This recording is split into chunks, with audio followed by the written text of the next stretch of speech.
रूपार मूल्य को नहीं आसला एक बड़ अपडेट। जानतु आज केते रही सुना और रूपार दाम जानापी वीडियो को शेष पर्यंत देखंतु। चैनल सह जोड़ी रही चैनल को सब्सक्राइब करी पाखरे थिबा घंटी चिन्ह को दबाई दियंतु। गत सप्ताह रे सुना और रूपार मूल्य रे गुरुत्वपूर्ण परिवर्तन देखा जायछि।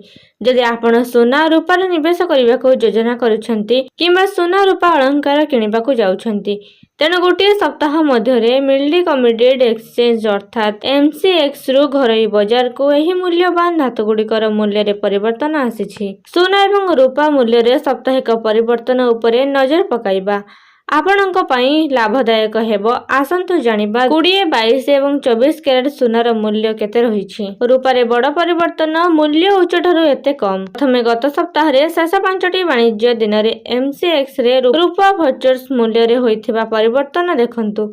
तेणु 17 जुलाई रे फ्यूचर्स कारबार शेष रे सेप्टेम्बर 4 तारिख रे शेष होथिबा 1 किलोग्राम रूपा मूल्य 2,16,403 टंका बंद होइथिला, जहाँ गत शुक्रवार दिन 2,22,301 टंका बंद होइथिला। एहार अर्थ हेउछि रूपा फ्यूचर्स मूल्य किलोग्राम पिछा 58,098 टंका वृद्धि पाइछि। तथापि रूपा एबे भी एहार जीवन काल रे सर्वोच्च स्तर 4,20,048 टंका प्रति किलोग्राम तुलन में 2,03,664 टंका सस्तारे उपलब्ध होछि। रूपा एबे भी उच्च तुलन में 2 लाख टंका सस्ता। जानतु 20, 22 एवं 24 कैरेट सुनार मूल्य देखंतु। घरोई बाजार रे रूपार मूल्य एमसीएक्स परे जदि आमे गत सप्ताह रे घरोई बाजार रे रूपार मूल्य रे परिवर्तन विषय कथा हेबा तेबे एठारे मध्य रूपार मूल्य वृद्धि पाइछि। एहार अर्थ हेउछि रूपार मूल्य किलोग्राम पिछा 7,247 टंका वृद्धि पाइछि। सुनार मूल्य केते रहिछि जानतु। रूपा परे एबे गोटे सप्ताह मध्य सुना मूल्य रे होइथिबा परिवर्तन विषय